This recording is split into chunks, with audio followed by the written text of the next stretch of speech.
Jordan went home. The lights at the office dimmed, but the systems he walked past never stopped. The badge reader still blinked. The cameras still learned. The network still hummed like a quiet heartbeat that doesn't sleep. Every motion, every pause, and every shortcut captured, logged, and stored. Jordan's day ended. The story of his day did not. And that's the thing about modern tech. It doesn't wait for you anymore. It doesn't even ask. It just keeps going. We used to decide when we wanted technology to help. Now it helps before we realize we needed it. And the line between helpful and hands-off is starting to blur.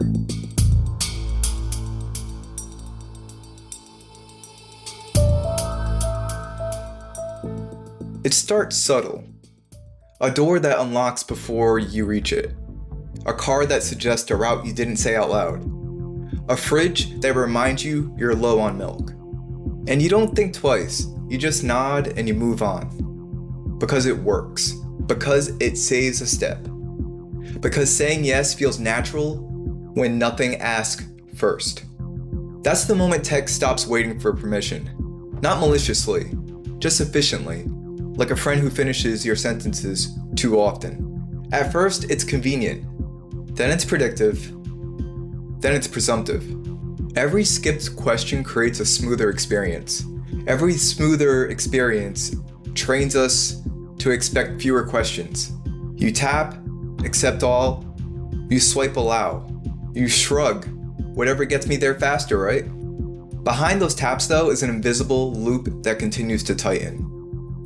Convenience, data, prediction, control, more convenience.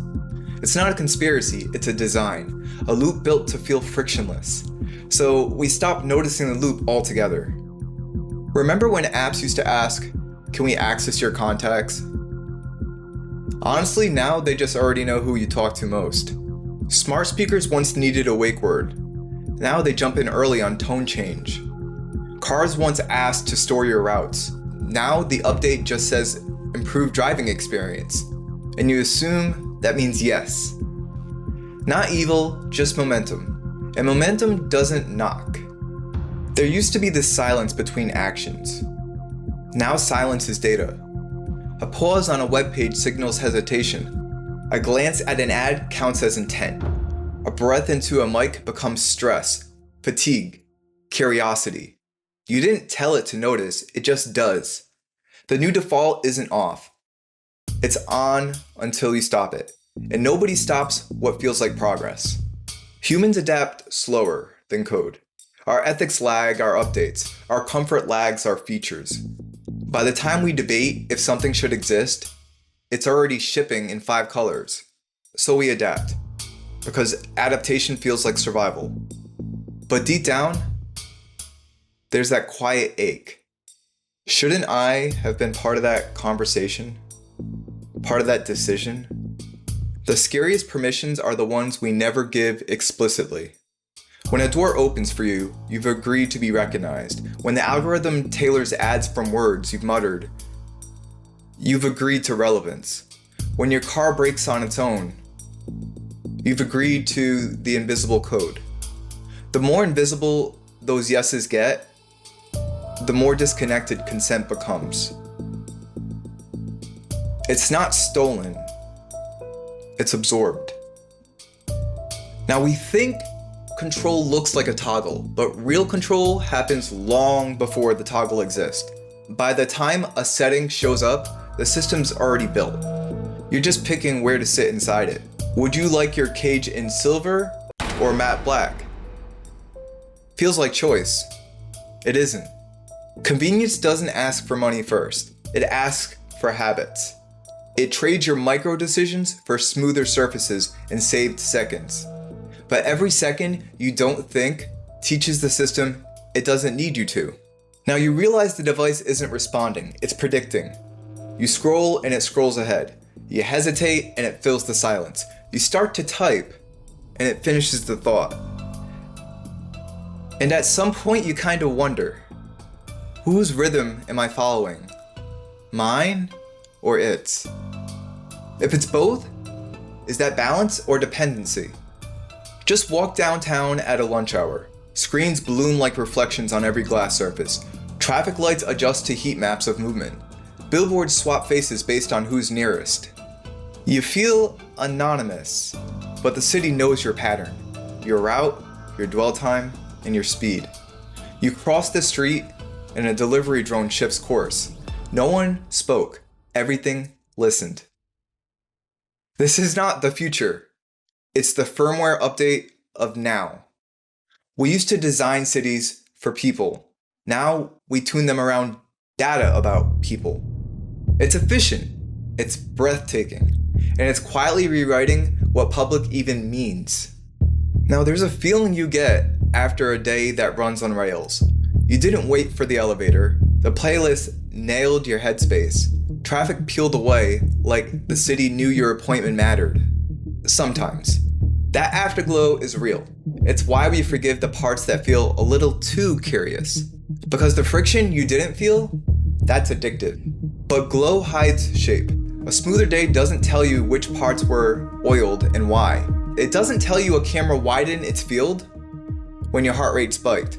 It doesn't tell you your route changed because a model guessed you were late, or that your coffee coupon appeared because you were typing slowed at 2:14 p.m.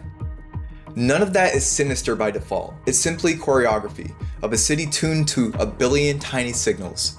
And the more exquisite the choreography, the more we stop asking who picked the song. Convenience is a feeling, governance is a choice. When those two get confused, the glow wins and the shape disappears. Now, every update should come with a hidden line. The system assumes you're okay with it until you say otherwise.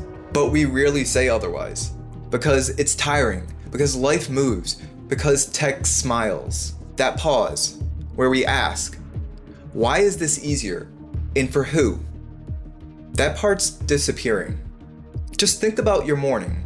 You don't decide to check notifications. Your risk buzz decides for you. You don't plan to read news. The tile's already there. You don't choose a playlist. It starts where you left off yesterday. Every micro decision that's removed feels like a gift. Until you realize thinking was half the point of being alive. And that's what permission really is. The space between stimulus and response. And tech keeps shortening that space. Just go ahead and picture two people leaving the same building at 5:06. Maya turns left, her glasses nudge, rain in 12 minutes. Umbrella's 2 doors down. She cuts across the plaza, passes a store where the entry light warms as she nears. A free sample appears, exactly the tea she ordered when she's tired. On the corner, a rideshare slides to the curb without her lifting a phone. The driver says her name before she says his. Across the street, Lewis turns right. No glasses. He likes his old watch. He stops to tie a shoe, checks the sky, smells the air. He takes the long way past a bakery because the evening bread lands at 5:10, and he learned that by living here, not by being told. Maya's route is optimized. Lewis's route is familiar. Both are smart in different ways. If you ask who had the better walk, you're asking the wrong question. The point isn't to pick a winner. The point is to notice that one of those paths is now co-authored by systems, and the other is still mostly authored by a person. And co-authoring can be great until the partner with the pen stops showing you the edits. A tech may not ask you permission, but you can still draw the outline. Tiny boundaries, little pauses. Turn off one thing you never use. Ask what a feature forgets by default. Choose to say, not now. Those are the modern acts of resistance. It's not anti-tech, it's pro-agency. They won't stop the future, they just remind it who it serves. Jordan's probably home by now. Maybe his smart lock glows green when it sees him. Maybe the lights warm up when he yawns. He doesn't ask, he doesn't lift a hand. Everything flows, and that's beautiful. Until beauty becomes blindness. Now, tech has stopped asking permission out loud. So our job is to start giving permission on purpose. Ask the boring questions with brave timing. What does this help? And what does it quietly decide for me? What does it forget by default? If it guesses wrong, how do I fix the story it tells? I don't want a life of toggles. I want a life with space. Space to say, not now. Space to let a silence just be silence. Space to choose the long way home because the bakery smells like 510 bread. Jordan's door will still open tomorrow. The cameras will still learn. The network will still hum. Let them, and let us keep a hand on the wheel. Because progress without pause is drift, and I'd rather be a person who chooses than a profile that predicts. If you're still here thinking, you're my people. Tell me one place you want tech to help more, and one place it never needs to know. I'll read every single one. And if you haven't seen the first part of Jordan's story, go ahead and click on this video. Until next time, I'll see you guys later.